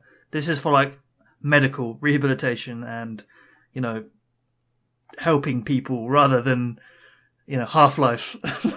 So I don't think they don't need the pulse for gaming, but. It could be both. Like I think it could be used for gaming. I think this would help make the gaming experience more immersive. Personally, I just want to use a Novint Falcon. I don't know about you. Hold on. Okay, here's something that throws a spanner in my plans to get one of these. The creators aren't ruling out gaming and entertainment possibilities, but around $5,000, the glove isn't a home headset accessory. Yeah, no. Shit. It's not. I'm not paying $5,000 for like some fucking. It's only $5,000 now though. In like a year's time, that'd probably be down to like $1,000, and about 5 years' time, probably down to $500. Yeah, but by then they've brought out 4 or 5 different versions, and the newest one's $5,000 instead. It's like the VR headsets that the older ones are starting to die down in price now, but the new ones are like, hey, guess what? $2,500. It's like, I don't know. I mean, Chris, like, do you reckon this could be, depending on how this takes off, could this be yet another gimmick in the VR world, or is it? Do you reckon this one's got some proper uses? I think it would probably make VR better. Oh, I agree completely. Like, using this in, like those art style games, for example. Like I can't remember. There's one that Google made for a VR headset. Something like this would be awesome in that. Like, imagine actually just being able to draw with like the tip of your finger, sort of thing. Yeah, and this is these VR games. Yeah, this costs $5,000 because it's like top of the range because it's used for medical stuff. They could make a much more stripped down version of this for gaming and have it much cheaper. Like you don't need biometry in the glove, do you? No. I mean, this is pretty cool. I can't even deny that. I don't really have much bad to say about something like this. It's I see potential applications, astronaut training, emergency evacuation, drill practice, and other simulation scenarios. That's very specific, actually, emergency evacuation. But, yeah, I think before gaming, I can definitely see a medical purpose for it, be it either through being used in either treatment or for surgery. Like you mean sort of almost like, when you say surgery, do you mean as in someone controlling a tool? I think that like surgery and stuff already happens. There's quite a lot of there's a lot of. I remember seeing it. There was like a. It's assisted surgery, isn't it? It's like it's a robot. It's a robot that does it, but it's a doctor that controls the. What they're planning to do is to save money. Is they're planning to get rid of the doctor and just link this directly up to people playing Surgeon Simulator. All right. And that's how they're going to do surgeries in the future. You'll be able to become a trained brain surgeon through Steam. You'll have a Gabe Newell will come around your house and like personally hand you like a doctorate certificate. Well done. You're now Steam's #1 surgeon. Shit. I think the usage will be pretty groundbreaking, but again, we're in that period of time with like VR and things like that where it is gimmicky, right? It's the final product. The final product is not going to be like that. It's not going to be like that. Absolutely not. And once again, we can't assume that this is going to become mainstream either. I mean, it doesn't have to be. It doesn't have to be mainstream. That's the thing. Not even mainstream, but like for the price tag, I don't really think it's at least not for a while. Like Chris said, I think this probably will become mainstream now. Do you really think? I think this will probably go hand in hand with VR. I think VR. What? Well, I guess it was a pun. I wasn't planning it to be a pun. But I think it will go. I think this will go nicely with VR. I think this is probably how you're gonna. Because currently VR is let down by the fact that you have to hold like basically 2 fucking batons in your hand, don't you? Yeah. Dildos for the more the less polite term. That's what some of them look like. At least actually I won't name brands. Never mind. So I think this is probably going to demonetized. be the sort of thing that you'll see when you buy VR in the future, is something like this.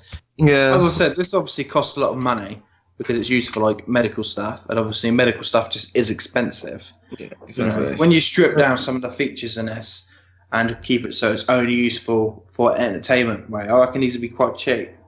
Yeah, I've got one for you. In terms of VR, I guess you could say it fits like a glove, eh? No.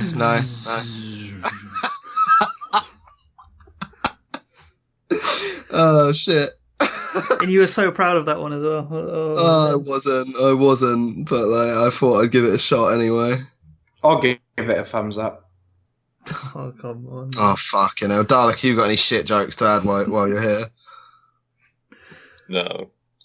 All right. Can you give us a helping hand and give us a... Oh, no, that was awful.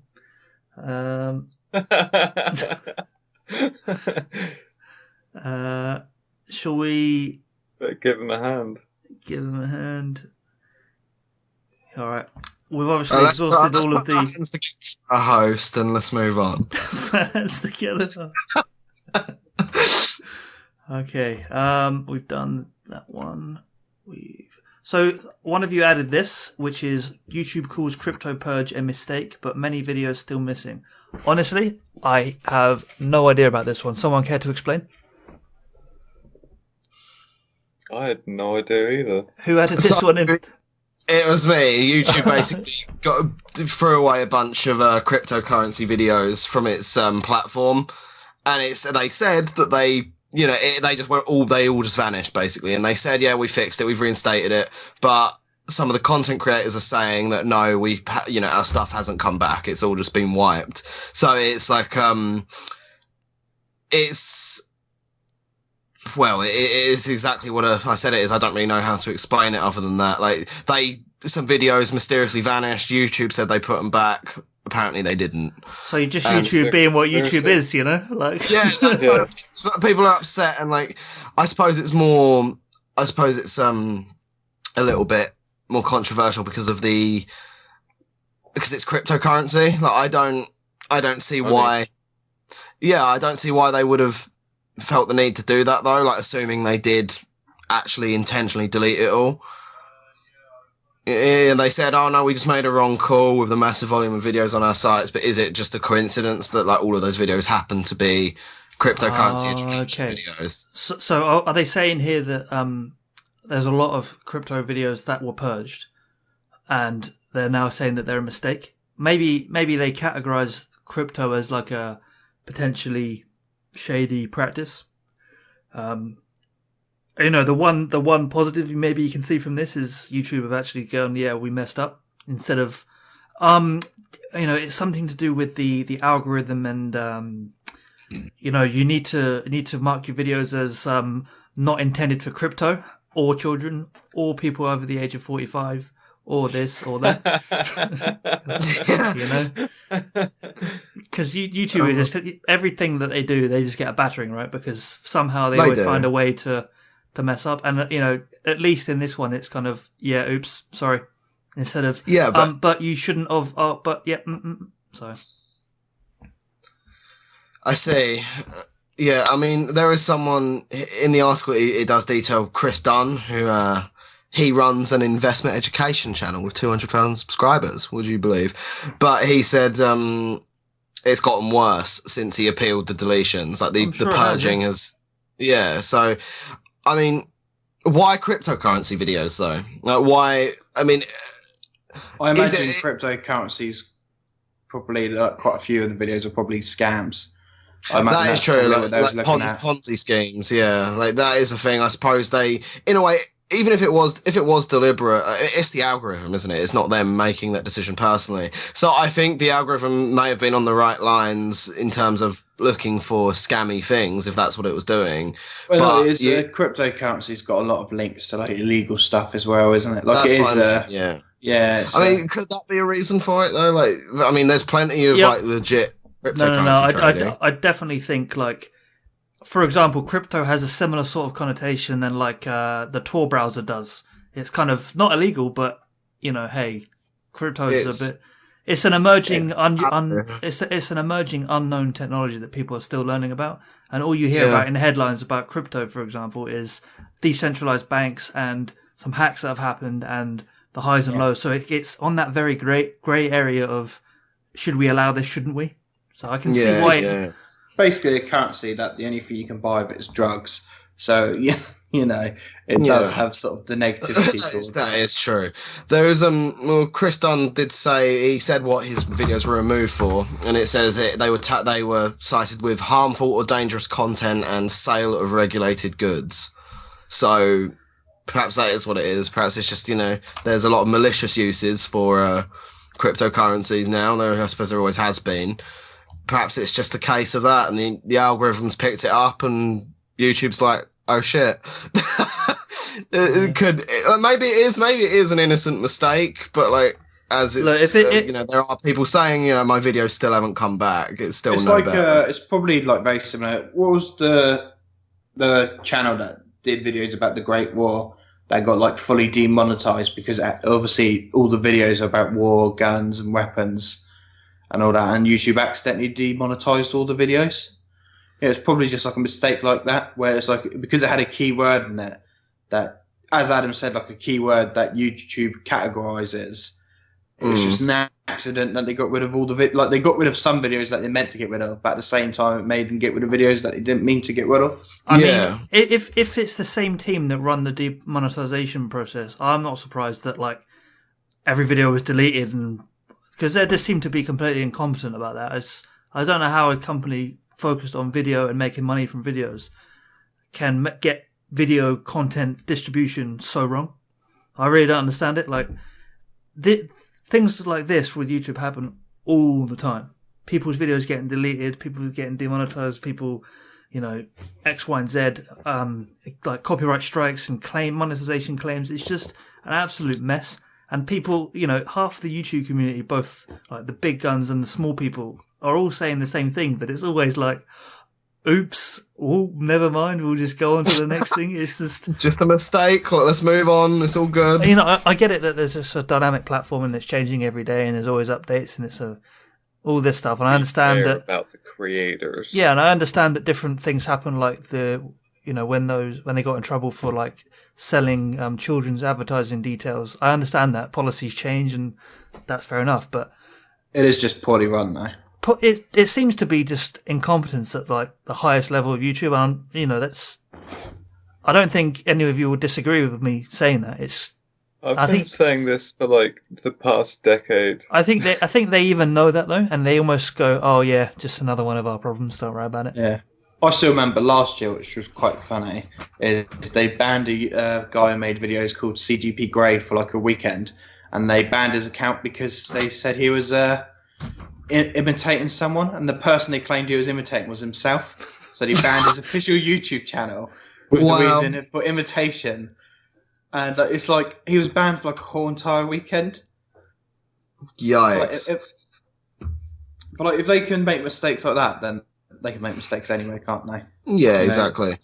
And I mean, a company like this, I'm not sure how many of you would agree with me here, but I think in a way they can afford to make mistakes like this in some respects, because in my opinion, I don't think any of the alternatives to YouTube are, even nearly hit the mark. Oh yeah, for where YouTube stands. As we've said before, that YouTube has no competition. No, but I think we're not far away from people thinking, YouTube being known as that video platform that has weird things with their creators' videos and stuff is quite damaging. If that keeps being a thing and people keep going, I would upload to YouTube, but I don't know if my video is going to get taken down, demonetized, or that's where it starts. There's only so much of that people can handle before the competitors come along. Let's say, and someone goes, oh, you know what? I'm going to make. Let's say, who's the biggest company? What happens if Amazon say, right, we're going to do Amazon Tube? But that sounds dodgy. Yeah. Was the answer to like the demonetization crisis competitor, or was the answer like a website like Patreon coming around? Because Neither. most YouTube I content don't think- creators use Patreon now, don't they? Use lightly. That's a bad grammatical sentence right there, but I think people have it, but I don't think it's the it's almost like an addition because of the sort of not trusting YouTube kind of thing. Not a first choice. Yeah, not first choice. Because, it used to be, when AdSense came along, that was like, whoa, this is shit hot. You can make money from videos. Cool. And then it slowly evolved and the whole copyright thing got involved, and that's one thing. Yeah. But then... And there was a time... Mm-hmm. Sorry, go on. I was going to say, people will only put up with this for as long as they have to. And I think, even if the competitor's a lot smaller, if they can bring their audiences there, you'd be surprised how quickly the sort of opinion of YouTube will change. Yeah. I don't think anyone's going to make a competitor to YouTube, though, because you say about Amazon, but Amazon are probably looking at this thinking, YouTube doesn't make Google any money. Like, YouTube's been struggling to make a profit out of Google for ages. So they're probably just thinking, yeah, we're not going to bother competing with that. We're going to allow Google to keep having their video service that losing money every year, and they struggle to actually maintain properly. That is a good point. But look how much YouTube, or Alphabet, shall I say, making ad revenue from YouTube, astronomical amounts of money. So they're not going anywhere. And it took them to get to this point before they could start, like...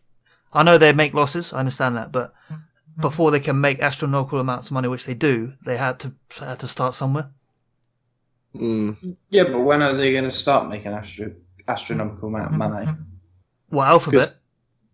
Well, no, yeah, Alphabet make money, but YouTube doesn't. YouTube's like their side gig they're just keeping alive for a reason. They're not making money off it. Then again, Tesla's the same. Like, Tesla was...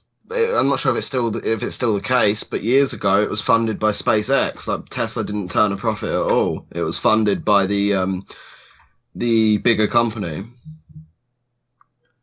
Do you think it matters to... Okay, this bit of a... what do you call it? Offhand question, but do you think it matters to Google or Alphabet that YouTube struggles? Well, yeah, I think that's what the whole entire crisis we've been going through the last 3 years is. It's them trying to make a profit on it, but struggling to. That's another one. Like, all of these radical changes, it's like, maybe it's them getting a little bit desperate in some respects. Yeah, because with the, I guess, advent of AdBlock, that's also probably made a massive impact as well. And I think the funny thing is, 10 years ago, or maybe a little bit more than that, it used to be a what's the word I'm looking for? It wasn't basically, if you made some form of Patreon back 10 years ago, basically you would be roasted. Essentially, you would be made fun of because you were seen as this person that basically was greedy and wanted extra money. It was really frowned upon, and now it's not. It's just normal. It's 100%. It's widely welcomed. Yeah. Yeah, because Patreon came out of it because YouTube content creators were saying we're not making enough money now.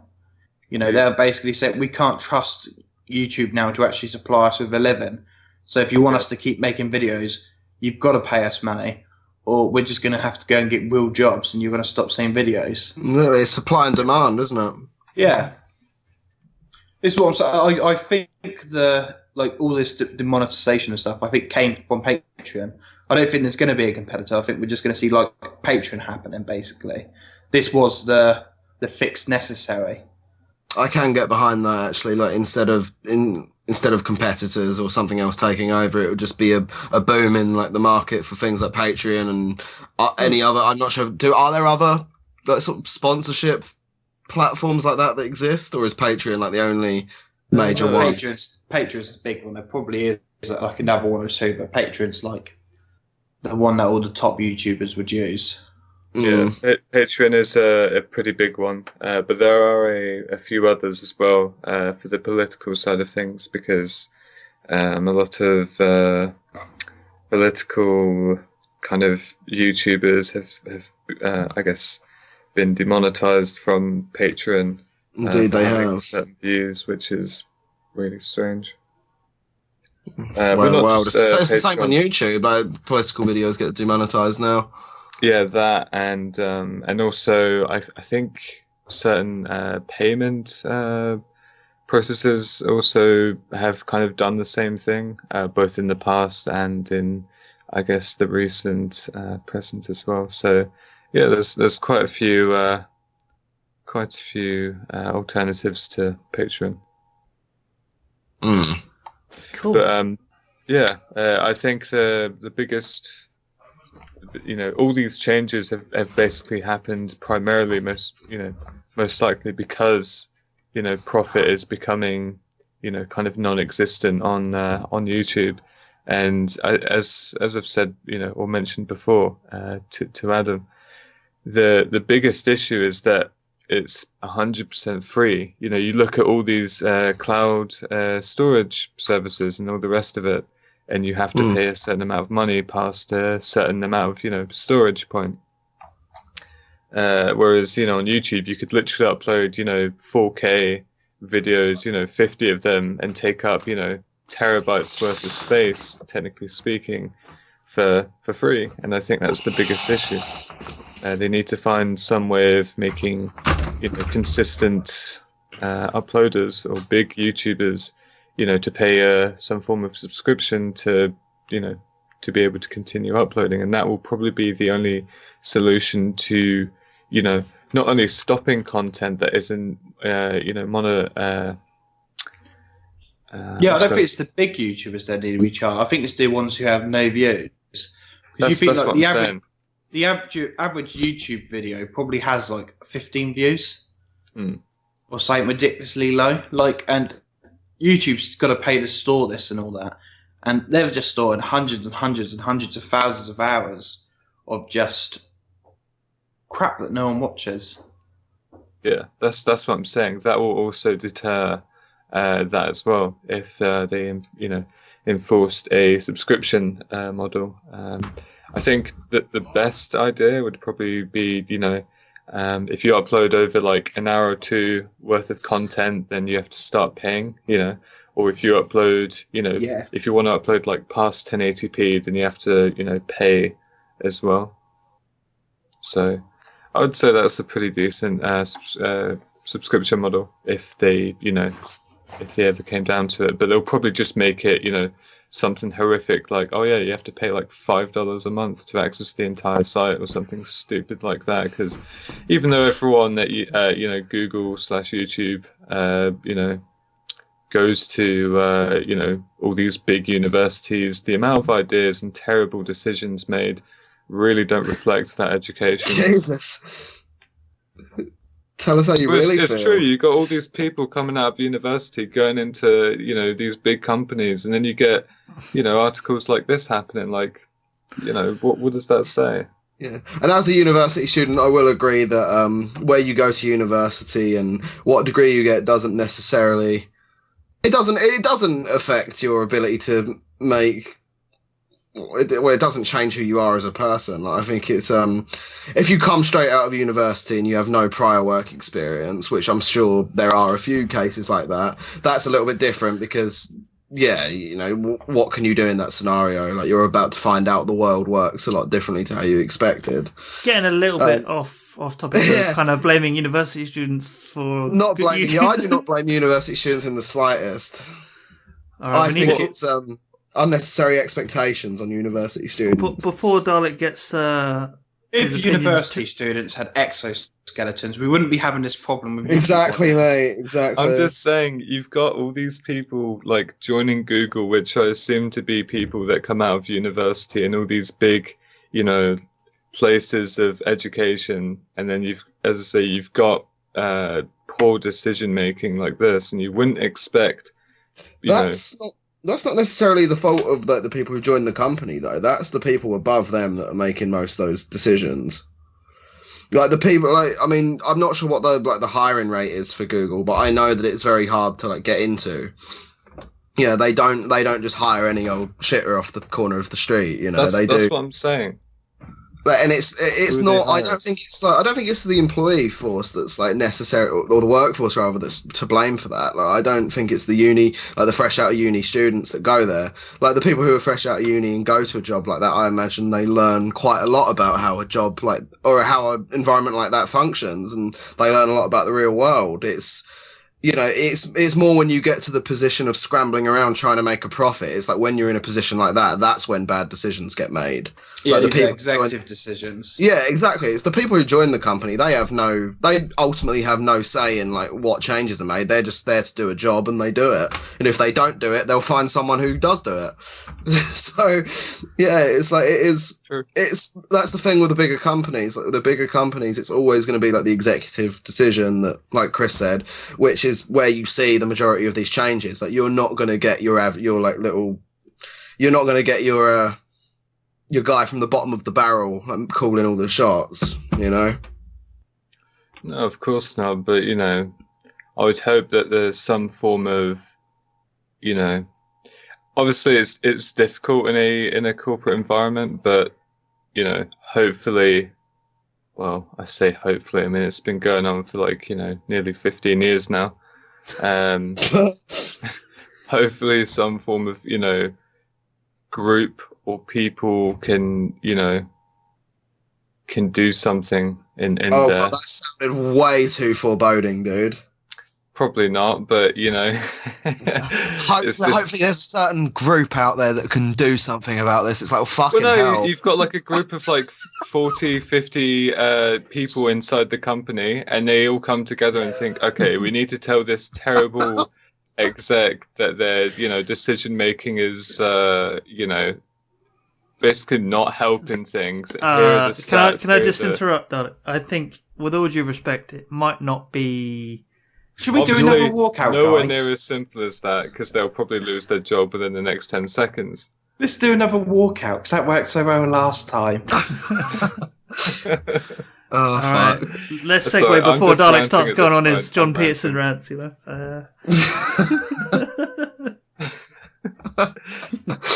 Oh, shit. This is Alright. less Jordan Peterson. This is more him going like Chad Gagoro, I think. There needs to be some sort of revolution at YouTube. A certain group of people should take control. But I guess what I'm trying to say there is that you would hope there's like some form of people in there would think, you know what, this is a terrible choice. Who is actually making this? Can we please? Yeah, but they're probably this? just being told what to do, and that's what they're paid to do. So. Yeah, it's like if when someone else pays your wage, it's like you know the old saying, "Don't bite the hand that feeds you." Like, it's nice to believe that there could be a group of people that could come together and sort of workers' union almost. Like, it's nice to believe that they could all come together and say, "Yeah, let's make the changes we want to see," but then they all get sacked. Suddenly they can't support their families. It's like that's the reality of it. Like the reality is, if they lose these jobs, they're not going to be able to pay rent. They can't feed their kids. They can't do all the things they love doing. They can't pay their car, their phone bill. Like there's too much on the line for them to like try and stand up against the people that literally pay them their livelihood. It's like that's the problem. Dalek just wants to see the YouTube CEO like shot in the head live on the Whoa! Whoa! He wants to see the revolution happen. He does. As the YouTube workers take control. I don't think, just for the record, like no one has stated that in sincerity. So I do believe Dalek in a roundabout way. I do believe we were looking for a segue, right? Because here's Please, one. Halo, we need one right now. Speaking of making improvements, Tesla's holiday update improves camping mode or camp mode and driving visualization. That's another guy who needs to be shot in the head. Oh, for God's sake.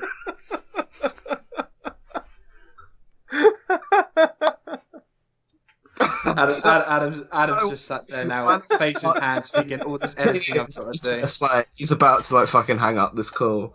I can see what part's getting cut out though, let's say that. So anyway, who added this one? I added this one. Are you going to shoot me in the head too? It depends how... Alright, go on Adam, take us away.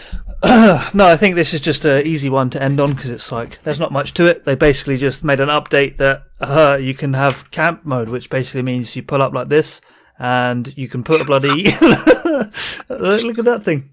You pull up like this. Fucking hell! Is that barbecue on the back? Yeah. No.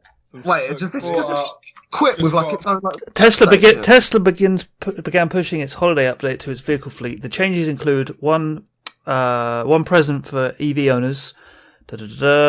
Skip all the crap, which says just for audio viewers, the picture at the top is a picture of the new Tesla with basically a tent on top of it and the barbecue coming out the back. And how that basically you can plug in power outlets into the back, so maybe when the car is off, you can use the power of the car instead of draining the battery. Yeah, kind of just allowing it to be like parked up and then used rather than actually. So if you have a few kids who have mobiles, you know they accidentally leave it plugged in overnight. The next morning you're not going anywhere on your camping trip because your battery's flat. Sorry, mate. God, that would be a fucking kicker, wouldn't it? But in the tweeted words of Elon Musk, big batteries rock, because they're talking about recycling batteries with this, aren't they? Yep. Yeah, recycling some of the EV batteries by giving them a second life in campers. I mean, I can't. No, that's Nissan. Sorry, I can't knock Nissan for that though, because obviously the batteries that are produced for electronic cars are actually extremely harmful to the environment. Not in their own right, but the production process. Like you have to drive a very long way to actually make it environmentally friendly with one of those batteries. So. Something more sustainable is good. Yeah, I think it's about 70,000 miles. Yeah, that's the one. So yeah, which is it's a lot, but it's not like it's more than unheard of. It's more than like a lifetime of like an older car. Whether or not is it 70? No, it's not. 70,000 miles isn't. Well, no, it's not the lifetime, but things generally start to go wrong, especially if you haven't had any work done by that point. You're lucky to get to 70k miles if you haven't had anything go wrong. Plus, electric cars probably going to struggle to do that because obviously there's a lot more things that can go wrong with electric car. Yeah. Oh, then again, if you want to get it fixed, all you have to do is plug it into like a computer at a garage, don't you? They're like, all right. Just all you have to do is plug it into iTunes and press sync, and then you're sorted. Yeah, that's the one. Yeah, just turn it off and on again. But yeah, so this camping mode, like, what is it exactly? Is it just like, you got a barbecue now, or is it you got a nice pop-up tent? Yeah, is that like a bedroom area then in the back of that truck? Like, is that what that? So, yeah. That's funky, but I like it. I can't even. Meats in there. I can't even deny it. It was pretty baller. It's like I'd drive one of them. And this is the good thing, okay? Tesla's basically the only other company that can make something like this. Because if you had something like this in a normal car, then within like the first month you have a news article about how a man's just plugged his hose into the exhaust pipe. Then the Tesla. So that's true. So this is a. But I think one of the other things they said was basically it will maintain a temperature within there when the car is powered off. No, the climate mode. Yeah, so like if you were camping, it would be like comfortable. That's pretty badass. That is. Let's just. I mean, assuming there isn't anything that can go wrong and like kill someone with that, then fine. But that's the old. I mean, I think this is the most like what's the word I'm looking for? Most. What's the word?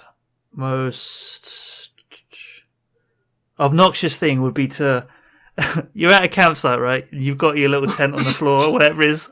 Some guy next to you rocks up in a bloody some bastard rocks up in like an 80 grand vehicle and just pops his tent up on the roof. Like, Tesla Cybertruck. That's the ultimate. It starts pouring with rain and your tent's flooded, but this guy's sat with his climate controlled Tesla and he's got a barbecue on the back. Living easy, mate, and you and your family are just getting soaked. Your tent's blowing away, and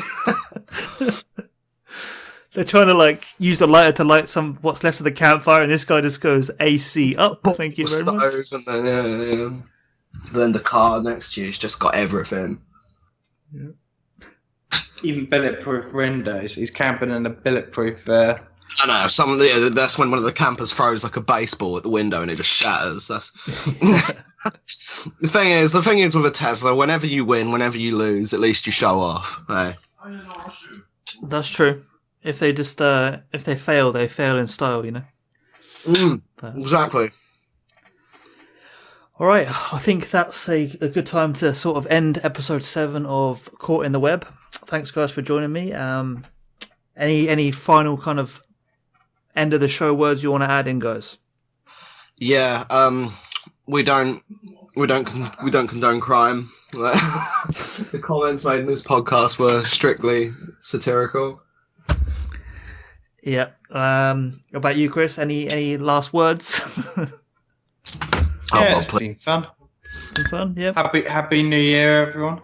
Yeah. Happy New Year. Happy New Year. And I hope you all had a happy holiday of whatever. Hopefully, we're going to have lots of technology news in 2020.